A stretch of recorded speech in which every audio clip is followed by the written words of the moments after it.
Good morning and happy Final Four Friday, everyone. So happy to have you all here today. I'm Erica Lake, and on behalf of our Dean, Michael Sagast, and the University of South Carolina's College of Hospitality, Retail, and Sport Management, I'd like to welcome you here today to our panel to talk about breaking barriers, the rise of women's sports. And so first, I'd like to begin by introducing our esteemed panelists.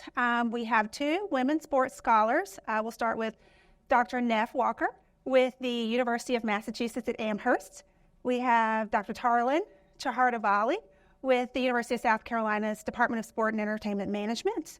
We have Gamecock alumni and sport and entertainment alumni and WNBA player Leticia Amahir, as well as we have Jen Barnes, who is the owner of Rough and Tumble Women's Sports Pub, which is one of the first women's sports pubs that focus on women's sports. So happy to have the panelists here today, and would like to ask them to begin by telling us a little bit about their professional background in sports and telling us why they're passionate about women's sports and gender inclusivity within women's sports. So Neff, would you like to start for us?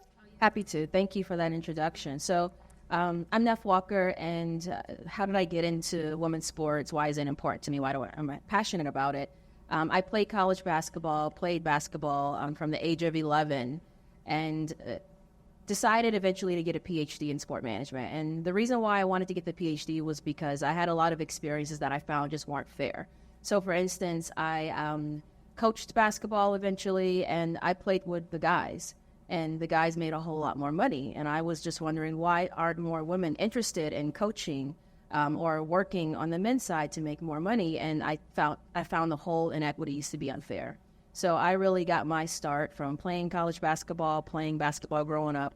And the passion that I have for the sport is really trying to understand some of the inequities and trying to build more access and opportunity for women in sports, both on the women's side as well as the men's side. Thank you. Tyler? Sure. Hello, everyone. Thank you for coming in this morning. My name is Tarlan Chahardavali. I used to be a middle distance runner back in my home country of Iran. And I moved to the United States in 2014 to study in the U.S., and it's been almost 10 years that I've been here. I am passionate about gender inclusivity in sport and equity, obviously because of my own background as an athlete, but also when I was writing my PhD dissertation, the U.S. women's national team had just sued their federation for alleged institutional gender discrimination. And there was a lot of discussion about pay equity in women's sport. And I also, as I was thinking about that, I was thinking about my own upbringing. My mother was a working woman, so was my older sister, but they always did all the housework at home as well. So they worked second, third shifts. And I realized, that women oftentimes do more than just their work in what's considered the formal labor economy. And I wanted to research and write about all the different types of labor that women athletes employ to grow the game that they're in, and also to just be more than athletes, because women oftentimes have to be more than just athlete or whatever their profession is. Thank you. Jen, do you want to go? Hi, everyone. My name is Jen Barnes. I founded and own Rough and Tumble Pub in Seattle, Washington. It's one of the first places in the world to prioritize and play women's sports on both the screens and sound.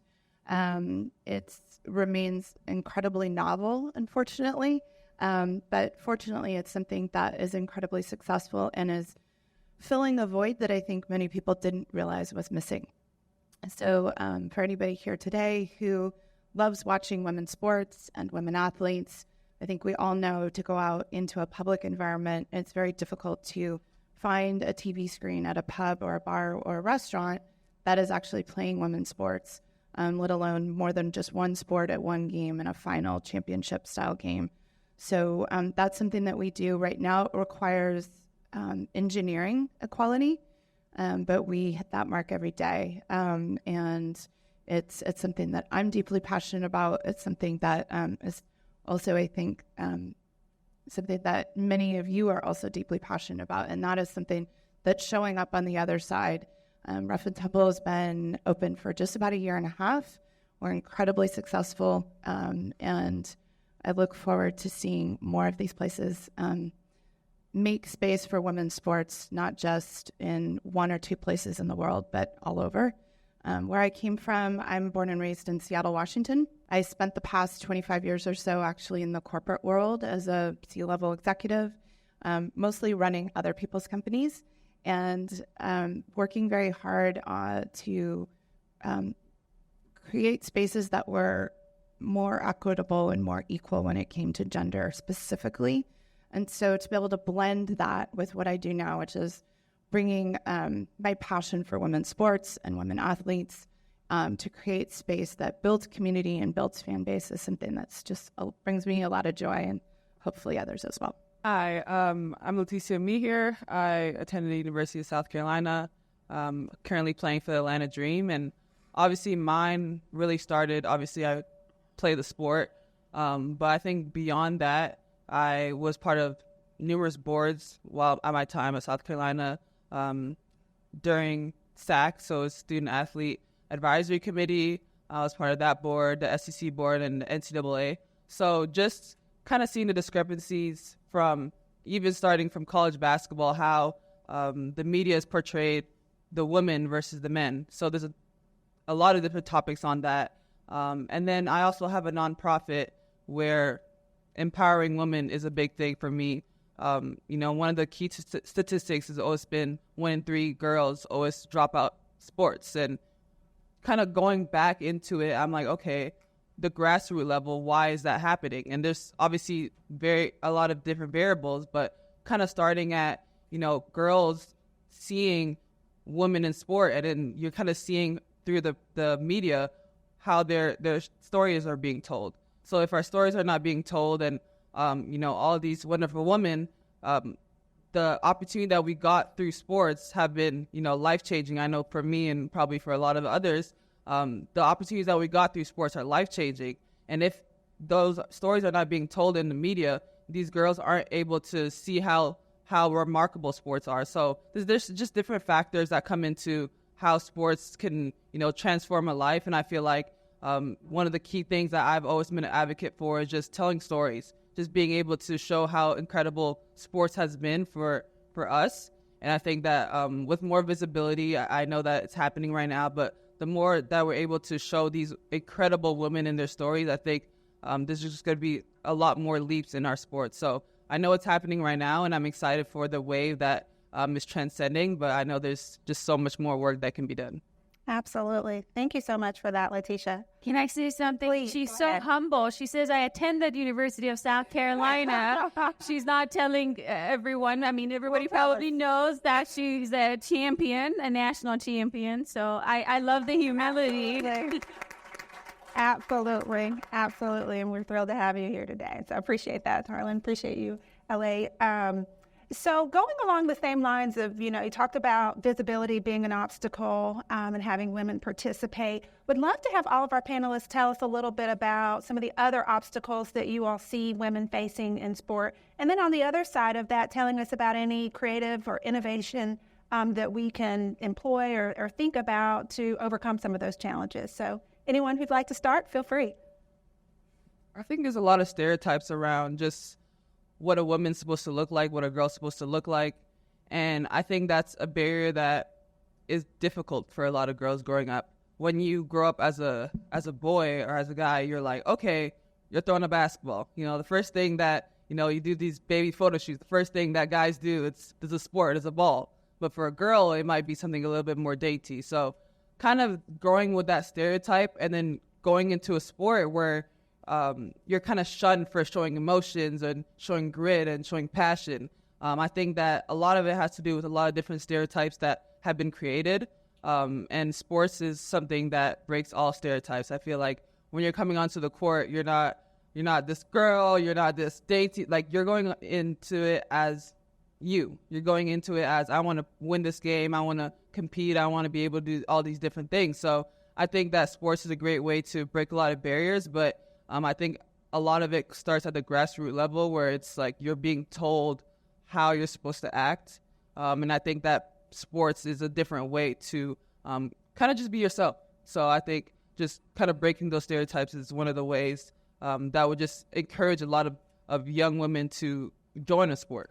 I think if I can just piggyback off a little bit of what you said, we've seen it in the media already, right? So if we look at the storylines between how Angel Reese is being depicted when she's trying to show emotion, or even the ways that, social media and people on social media, trolls as I would like to call them, the way that they're attacking all of the women for showing emotion, for being aggressive in the games, for what we would call in basketball, talking their talk, right? I agree with you that this is something that needs to change, but the people who have the power to change it are the folks in media. So the commentators, the analysts, they're the ones that are framing the stories. The journalists, they're the ones that are framing the stories, telling the stories, and they have the power to change how women are perceived by framing stories in a way that's more egalitarian and that's more equitable. So I think I absolutely agree with you, and I really put a lot of the onus on people in the media, journalists, sport analysts, commentators, to frame the stories in a way that isn't so gendered. Thank you for that. I think I'll offer a slightly different perspective. I think the biggest issue, or one of the biggest issues, is underinvestment, undervaluation, and what I like to call under-marketing in women's sport. Obviously, this has gone a lot better over the past couple of years, but we're here for the women's Final Four up until 2022. They couldn't even use the branding Final Four for this tournament. And that obviously, is a huge marketing issue. And I think a lot of times the burden to market one sport and grow the game has been put on female athletes themselves, as opposed to sport governing bodies who are in charge of growing the game. FIFA, U.S. Soccer Federation, WNBA, NCAA, they have sort of used women as, subsidizing basically this responsibility, staying after their game, signing autographs with fans, doing clinics, camps. A lot of times those clinics and camps are either unpaid or underpaid. So I think looking forward, one of the main issues that needs to continue to improve is to put investment towards marketing and visibility, but visibility that is not toxic and problematic, as we've been talking about, that is equitable and just and helps to grow the game for everyone. That is so true. Thank you for sharing that perspective.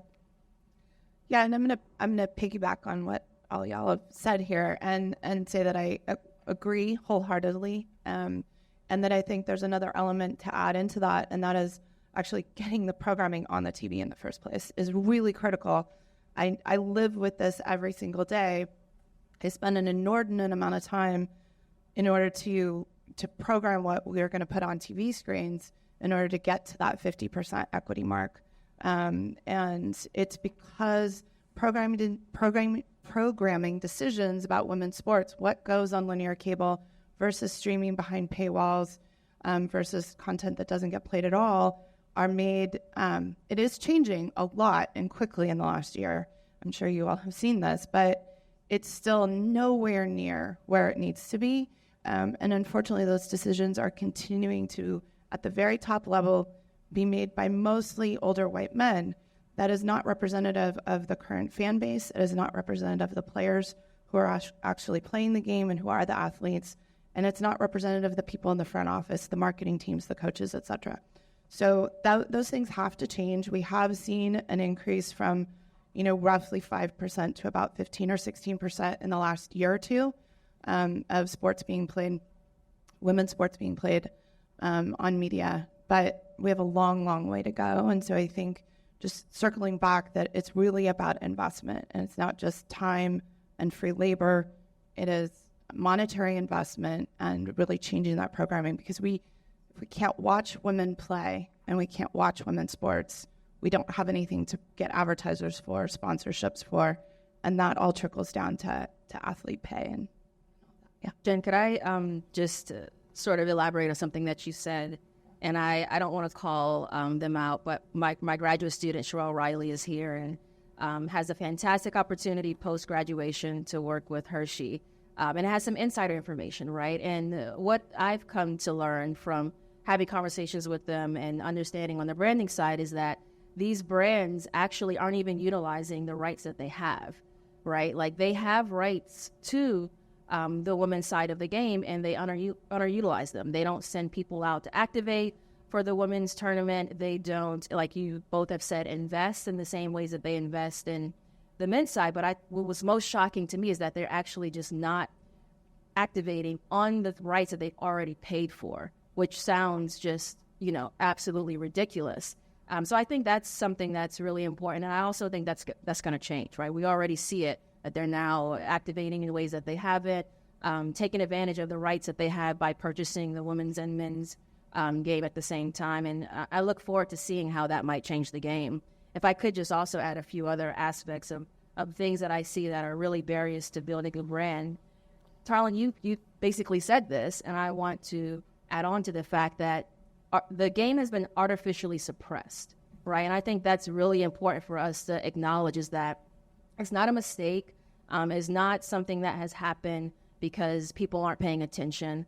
It's happening because it's been artificially suppressed. The market for the women's game has been artificially suppressed, and therefore the value has been artificially suppressed. And we see that changing, and it's changing overnight, right? As you said, having access to being able to use the March Madness as a mark on products and to be able to sell that on the women's side is absolutely going to change the game. But there are so many other ways that the market has been artificially suppressed, through viewership, through not activating on the rights that brands have, through just outright sexism in the way that the game is broadcast, in the way that the analysts are commentating on the game. All of these things, I think, are rapidly changing, and is a really exciting time to be a part of the game. Well, and I appreciate you guys all having this conversation because, we talked about the challenges of, not hearing the stories and the marketing and having it on the television. South Carolina is a big women's basketball school. And I'm so happy that we're able to have this conversation today because, frankly, I felt like we weren't talking about it enough. And so it's important for us to have these types of conversations to bring to light the opportunities because it is important for us to talk about women's sports and bring that corporate backing behind it as well. So we'll keep that conversation going. Were you going to say something else, Tarla? Yes, I was just going to add to what Dr. Walker was talking about, the corporations not activating, utilizing the opportunities that they've already paid for. That sounds like shooting themselves in the foot. Absolutely. And that quickly reminded me of, I'll give you some soccer examples because my research has been mainly in the soccer space so far, but it's very relevant, and this reminded me of U.S. Soccer Federation a few years ago. They came out when their athletes had sued them in response to the lawsuit. They said that women athletes do not have the same skill sets and abilities, physical abilities as men, therefore they don't need to get paid the same, even though the women's team had generated much more revenue during that time period where the lawsuit was happening. And when you have sport governing bodies themselves saying that our athletes are not valued, then that tells you something about, what fans would see, how fans would perceive that. Obviously, the people who are in charge of this product are saying it's not valued. So we've seen this constant undervaluation over time. But I think some good things are happening, and there's a lot of good positive changes that I really do hope will continue. But again, hearing examples like that, I think takes us a step back again. Absolutely. So let's shift gears a little bit. Neff would like to direct this question to you. Jen, you kind of alluded to the demographics of who's in leadership in a lot of these organizations. So one of the things we found is that leadership roles in sport organizations and coaching positions in women's basketball are predominantly held by men. For example, according to Tide's 2022 Racial and Gender Report Card, in 2022, women held just 42% of head coaching positions in women's teams in NCAA Division I, only a slight increase from the previous season, which means 50 years after the passage of Title IX, nearly 60% of women's teams are still coached by men. Along the same lines, white coaches dominate the industry as well, with about 81% of Division I women's teams being led by white coaches. So, Nif, can you tell us how important it is for women, especially women of color, to have representation and leadership roles within the sport, and what strategies can be employed to increase women's representation at all levels of the game? Yes, thank you. And how much time do we have? Is I could talk. You have a few minutes. I could talk about this one topic for hours and days and years. And I also have a book that's coming out in May called Slaying the Trolls, Why the Trolls Are Very, Very Wrong About Women in Sport. And the purpose of this book actually came from this issue in particular, right? The frustration of looking at the people who are playing the sport, who have the most experience in the sport, because from playing it to having to market it like Leticia does, using your brand, showing up, taking pictures, creating your own content, all of that, what I would call social and real capital that these women have in the sport, and then not to have the opportunities to go and coach it, right? To have the opportunities to coach it be taken by people who haven't actually played the sport a lot of times, don't have a lot of time and energy and capital invested into it. I like to use the example of Lawrence Frank, who is a former head coach in the NBA, who has coached for years and years, made millions of dollars, done a lot as far as commentating the game on women's side, men's side, and got cut from his middle school team. And a lot of times people say, well, women can't coach because they can't control the men, or they shouldn't have these leadership positions because it's too much at stake at a program like South Carolina where there's so much investment, and we see Don's doing just fine, right? So I think one point that I want to make is that it has been not only artificial, the suppression of opportunities, but also intentional, and it's happened over the years because there is so much value to being a coach in women's sports now. Taking it back to your question originally and trying to understand the dynamics of why are the majority of the coaches both male as well as white, that's because it's sexism and racism, right? We have to sort of be honest in addressing the elephant in the room and calling it what it is. These things are changing, the systems are changing, the cultures are changing, where it's no longer acceptable to not create space for these folks. But in general, this has been the reason why we've had the lack of opportunity for these people in sport. I think also something that I would like to call out is that women lead people all the time, right? Like women are, Nancy Pelosi, how many years was she running and leading our nation in Congress, right? We have women leading people in war. We have women leading universities as governors. So what is it about sport? And I think that's what I would want folks to really think about when you're looking at the lack of women in leadership. I want you to look at how women lead in other spaces that maybe are more important to society, right? When we think about a governor, or we think about someone leading Congress, and really acknowledge the ways that sport can be a place that sort of perpetuates oppression. And I think the first step to us trying to undo a lot of that is just acknowledging that, right? And then once we acknowledge it, okay, it's a problem. How do we undo it? We undo it by creating opportunities, creating access, being very visible and transparent in our hiring processes, right? How do you get a job as a coach in big-time collegiate athletics in the WNBA? How many people here think they know how, just by a raise of hand?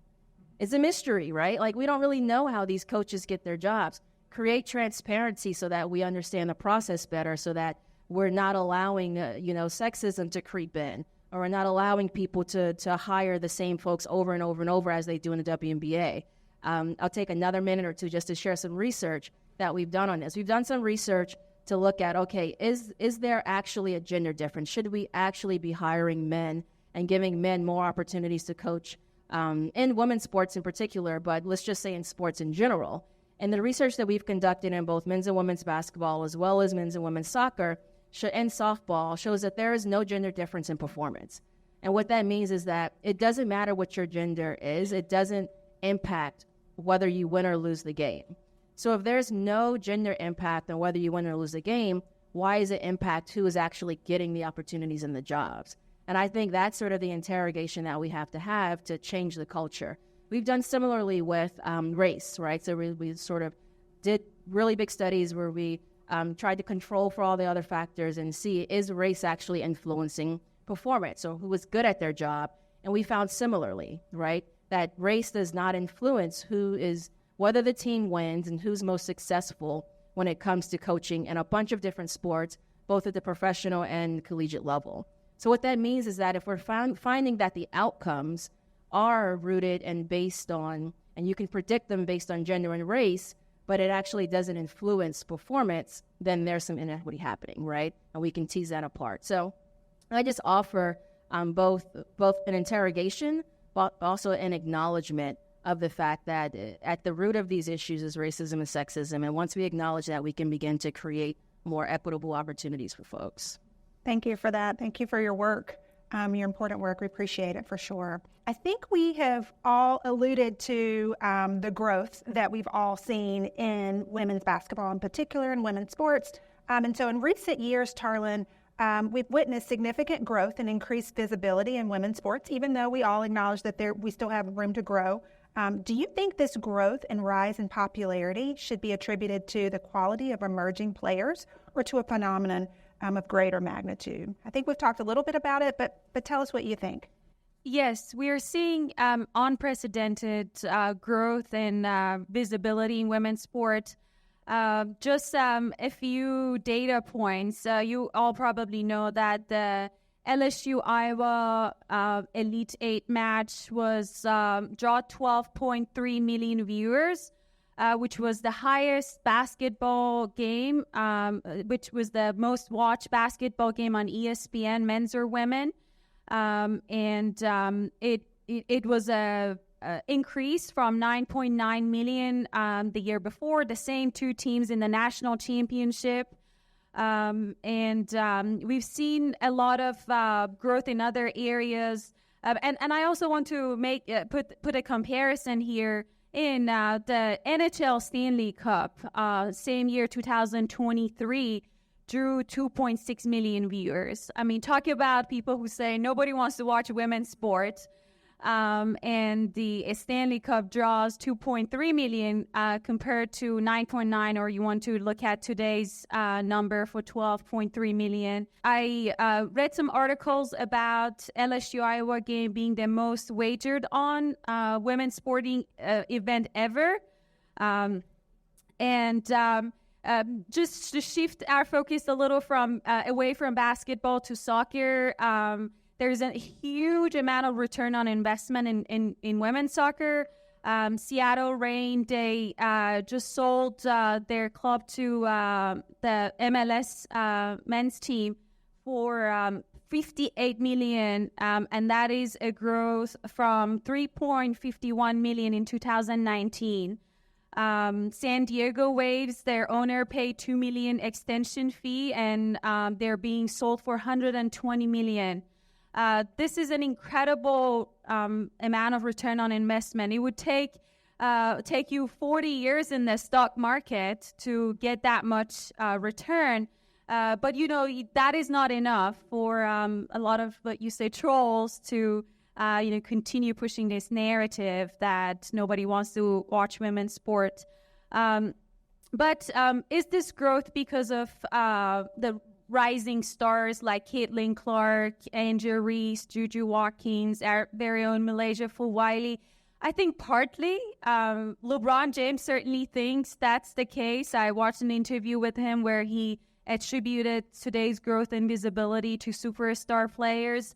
But I think they're only partially at play for this increased visibility. I think the whole structure of the women's game is changing. Media, marketers, all these different governing bodies, NCAA finally allowing the March Madness branding to be used for the women's tournament. There are many actors in this market that are constantly interacting with each other and either helping to artificially suppress the value of the women's game or help growing. And we're finally seeing the latter happening. So I don't think it's all the superstar players, even though they do need the credit for it. But the game has seen superstars before. There are many, one of them is sitting here with us. But so much has changed since she was playing college athletics, even though, when did you finish? 2020? Last year. See, even in this last year when they could finally use the March Madness branding. So I think we need to acknowledge this holistic change that has happened that can't just be attributed to superstar players. Letitia, let's get you involved in the conversation a little bit. So as we witness the evolution of college basketball and athletics, as Tarlin has mentioned, the introduction of NIL, name, image, and likeness opportunities, there's been growing discussion on its impact on women's basketball and particularly the WNBA. How do you foresee the recent changes in NIL regulations influencing WNBA's landscape, especially considering the league's smaller number of teams? Yeah. Well, first, I want to say something just off of inspiration from you guys. I think one of the biggest things is not enough to make a post on International Women's Day. I think, like, if you take that precedent onto just the landscape of corporate companies when it comes to gender and when it comes to equality, a lot of things are artificial, like you said. During the hiring process, they might bring 5 males and then 1 female that they know, just so it can look like they're giving an eye on, giving opportunity to women. A lot of different things can happen in the corporate world where it seems as though they are supporting women because, let's face it, it has become a trend. It has become a trend to support women. It has become a trend to say, I've watched women's basketball, but you've watched one game, you watched one highlight, and you haven't really taken the time to invest in it. So I think that's one of the biggest things where a lot of it is surface level. A lot of it is not taking the time to actually hire the people that care. Because if you're in a job and you are having people that just want to meet the quota, then you're not really making impact. So I think that's a big thing that I've observed and obviously just got inspiration from you guys. When it comes to NIL, I think obviously we know there's a common misconception of, a lot of players not wanting to come to WNBA because they're not making the same amount of money. And that's obviously something that's been debunked because, I'm a WNBA player and I know that a lot of my counterparts are making a lot of money on endorsements. So I feel like just the commitment to invest in women's basketball is something that a lot of companies are starting to do that. It doesn't start and stop at the collegiate level. It transcends beyond that towards WNBA players as well. And I think that the willingness of companies to not only invest by throwing money or saying that they support a women's athlete, but the willingness to invest in their story and who they are as a whole. I know that I saw on Twitter a couple weeks ago that a player from, I think, Duke got a NIL deal for nail polish. And I know there was 2 sides to the debate. I know a lot of people were, very happy about it because, it's breaking barriers. But I also saw on the later side that people were upset because, we're women athletes. We wear nail polish, we wear makeup, we wear all these different things for sports. How come that doesn't happen on the flip side? I don't think I'm going to really take a stance on that debate. I feel like great for him, but I also would love to see our female counterparts. But there's just so many opportunities to showcase women's sports, and it doesn't have to be forced.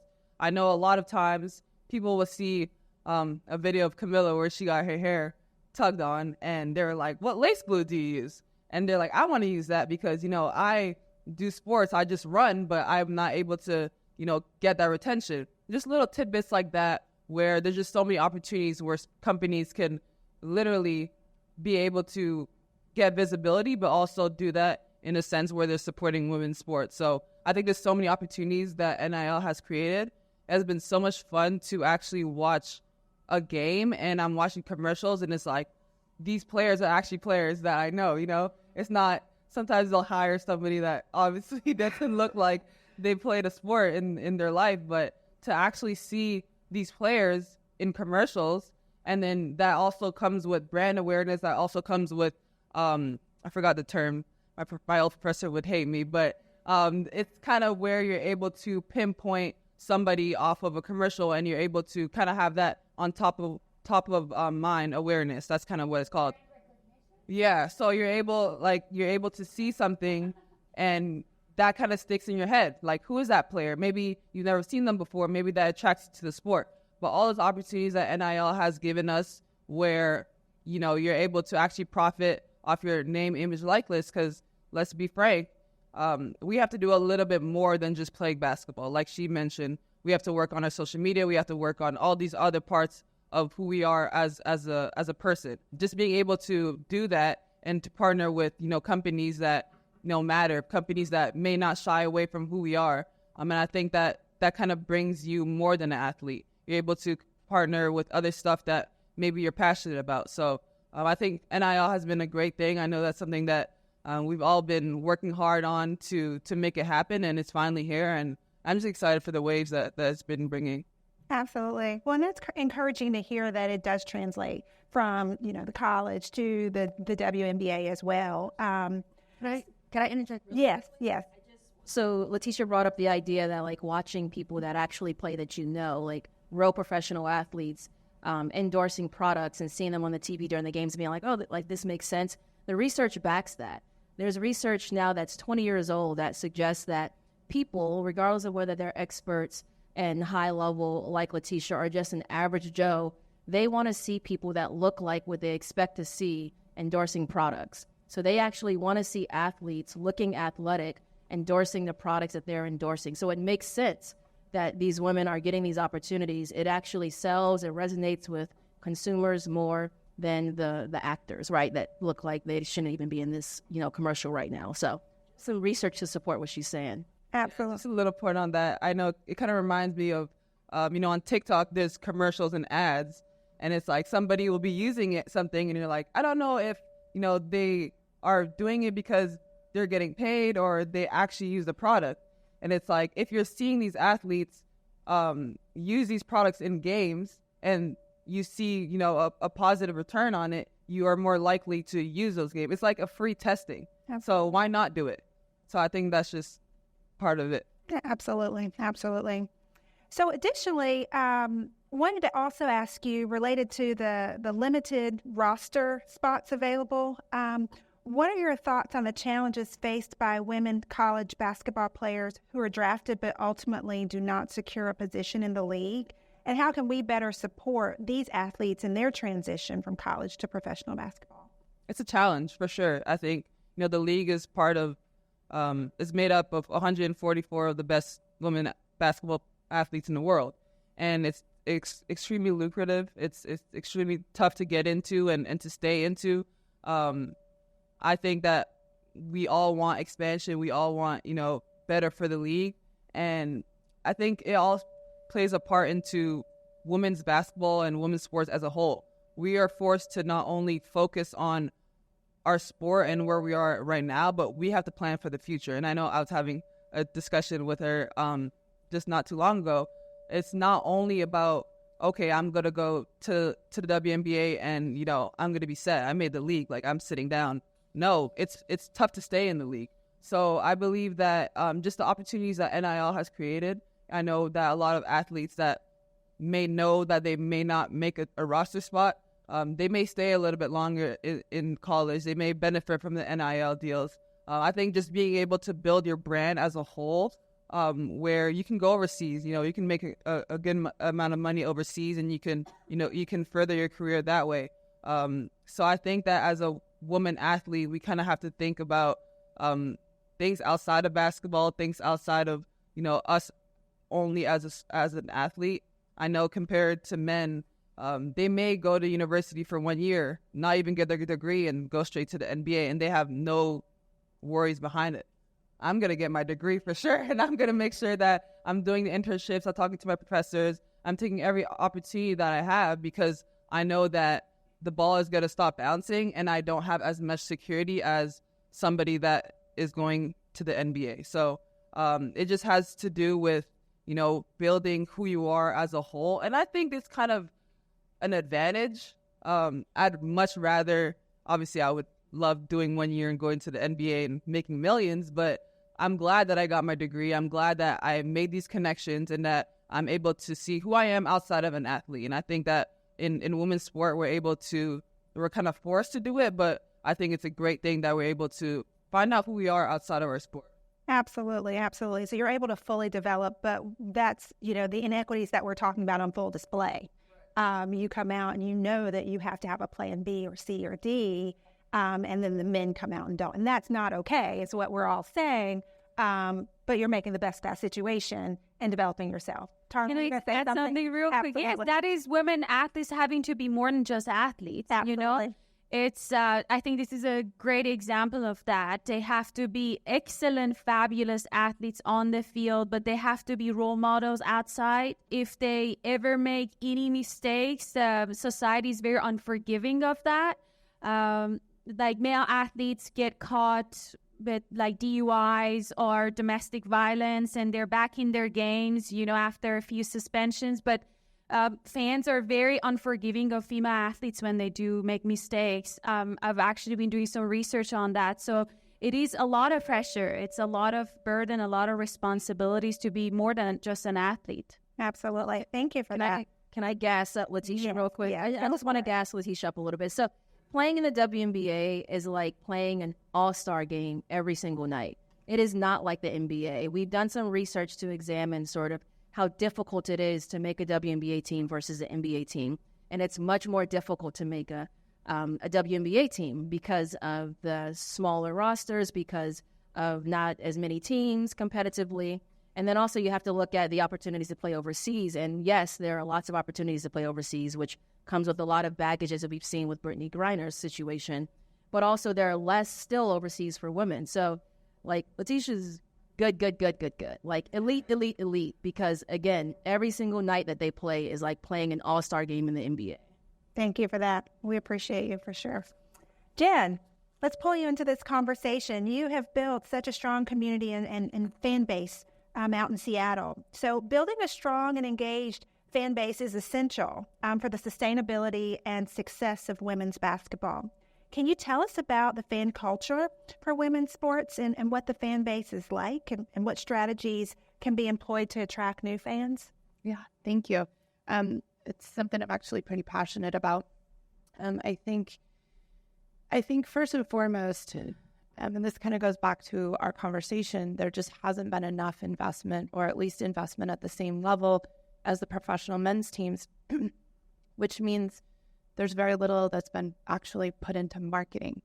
Marketing is the hype vehicle. It's what gets you excited for, whatever game it is that you're going to go to. So is it football? Is it WNBA? Is it NBA?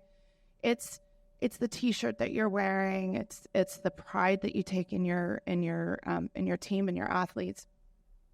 We have very little of that, or have had very little of that in comparison to what men's teams have had, because the men's leagues have enormous marketing budgets and a lot of people who are actually pushing out that content. So when you look at the comparison between, say, even just something to talk about soccer, MLS versus NWSL, it's vast. And I can just give a really quick example. So in Seattle, our pro teams are MLS for men's and NWSL for women. And I know for a fact how many people are in the Sounders front office in marketing versus how many people are in the NWSL Reigns front office in marketing. It is vastly different. When you think about what you get on your phone, in your feed, the signage that you see around town, the billboards, the freebie merchandise that you're wearing or you see your other fans wearing, those are all things that build hype. They build the fan base. They build community. They're part of the fabric of being a fan. Fans like to show that they're a fan, right? And they want to fight about whether, their team is better than the other team. All of that is something that's built through media, through marketing, through publicity. If the women's teams and the women's leagues are not funded at the same level as the men's, we're going to see less of it. And we see that on a day-to-day basis. That is starting to shift. But I think one of the things that, has shifted so much in the last year or so is that there are a lot of media brands and publicity brands that are coming up outside of the leagues and outside of the teams to hype these athletes and to hype these the teams. And so I think that's a huge part of what shifted about fan culture and growing the fan base over the last essentially year or two. We've seen a huge change. I would say even in the last 6 months.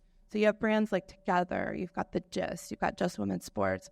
Rough and Tumble has a huge following and a lot of sway when it comes to our fan base as well. We're really proud to have substantially helped build the Rain and the Storms season ticket holder base. Those are things that really matter, and that so that's part of building the fan base, right? The other part is creating spaces where we can all watch the games together. Historically, the only places that we have been able to do that are at home games. So whether that's a home collegiate game, whether that's a home WNBA game, an NWSL game, those are the only games where we all get to hang out together and cheer. There's a huge psychological and emotional difference between watching a game on your couch, on your laptop, on your phone, at home, and being in a place where you're doing it with other fans. And that's something that Rough and Tumble has changed. You come into Rough and Tumble, you've got 18 screens, you've got a 120-inch screen over the bar, the full sound system, and you are surrounded by your people. You are surrounded by people who are leaping out of chairs when that basket is made. You are surrounded by people who are crying when, the ball misses the net by a hair. That's what being a sports fan is about. It is the community that you're in when you are supporting these incredible athletes. And I think one of your questions was like kind of what's different about the sports fan bases between men's sports and women's sports, right? There is a difference. And I think everyone here has certainly seen it. And I could expound on why, but I think the fact of the matter is that the women's sports fan base is a lot more passionate about our athletes and our teams than men's sports, because guess what? We haven't had those marketing teams, and we haven't had those spaces where we could watch the sports together. So we are the ones who've been building the leagues. We are the ones who've been building our fan base. We're the ones who are bringing our friends along with and saying, no, just really come to a game. You're going to love it. So there is an ownership level of women's sports fans that's very different from the men's sports world. And that's kind of a starting point. So we love our athletes. We're passionate about our athletes. We're also women. We're relational. We're collaborative. We enjoy bringing people into space together and celebrating other women. And we see that over and over and over again at the pub. I think, women's sports fans are generally more kid-friendly. They're pretty gender diverse. They're very equality focused. And those are things that are, I know I'm a big fan of women's sports. Sure, do I love my teams? But I also love the other teams, and I love all the women who have come up to, through the leagues, through college, through high school to even get to the point where they're good enough to take the few positions that are available in pro sports. So I think the women's sports fan base is just incredible. It's inspiring in and of itself. I'm proud to be part of it. I'm proud Rough and Tumble is part of it. And I think one last point that's really critical, and I know everybody here knows this really well, is that women's sports fans care about their athletes in a way that's different. And we care about them. We want to know what you're doing, right? We want to know what kind of dog you have. And because of, what hair product you use, what makeup you use, which tennis shoes you're wearing, we actually care about it, and we're really interested in it. Not necessarily because we're going to go buy that product, but because we really care about you as a person. And I think that one of the positives, one of the benefits of the fact that we haven't had huge marketing vehicles between ourselves, the industry, and the fan base is that there's a very different type of relationship that you as an athlete express to all of us. We kind of know that you're probably producing your content. And that makes us feel like we're closer to you, that we know you better, right? That you're more accessible.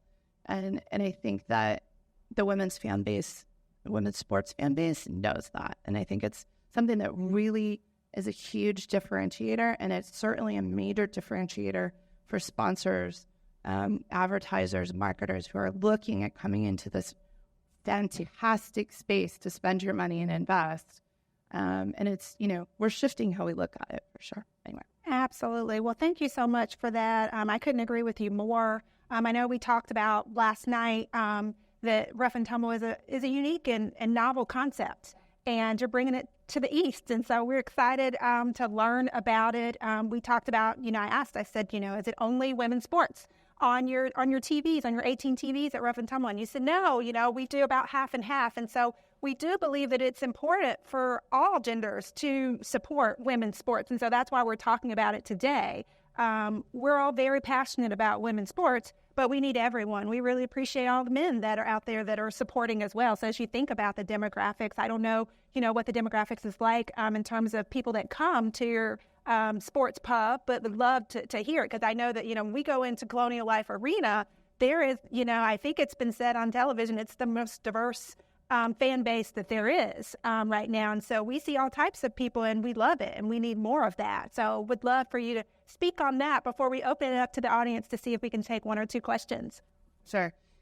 When I was developing the business plan for Rough and Tumble, it was one of the priorities that I had was to create a space that was incredibly welcoming to everyone, all ages, all demographics, all genders. So, and I'm really probably more proud of the fact that that has been successful than almost any other element of this business. I would say on average that we're probably running around 55% women. That can go up and down, but just looking at a dual binary gender situation, which we actually have quite a few trans folks, we have a huge queer community.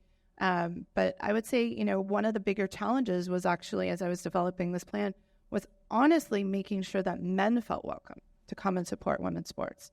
Because I know for a fact there's no way that we are going to build the women's sports fan base at the same level to the same numbers as men's sports with just 51% of the population.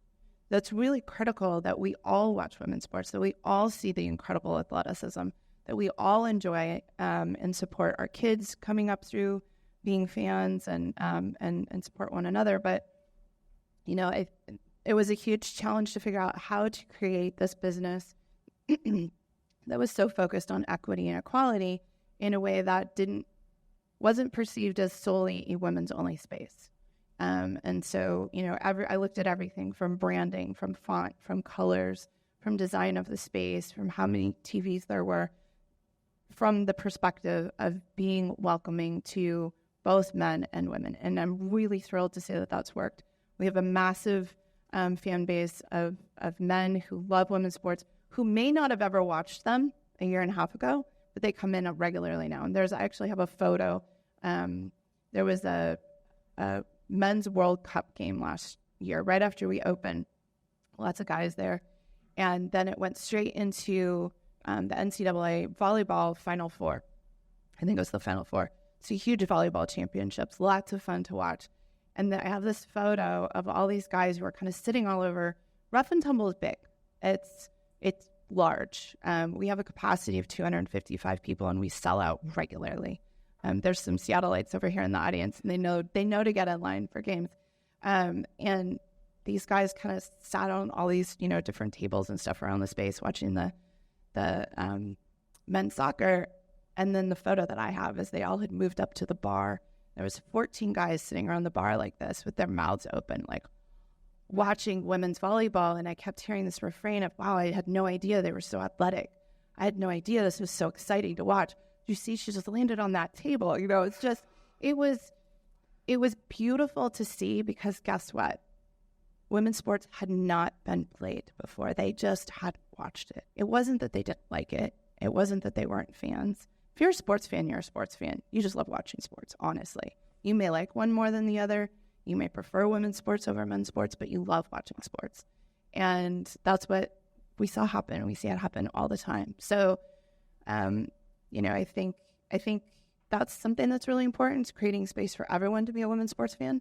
And I think it's really just getting women's sports on the screen. And it's, from a women's sports fan perspective, the fans are going to support anybody who is investing in women athletes and women's sports. And I think that is sort of the key component for all the sponsors and marketers and fans who are coming into the industry now.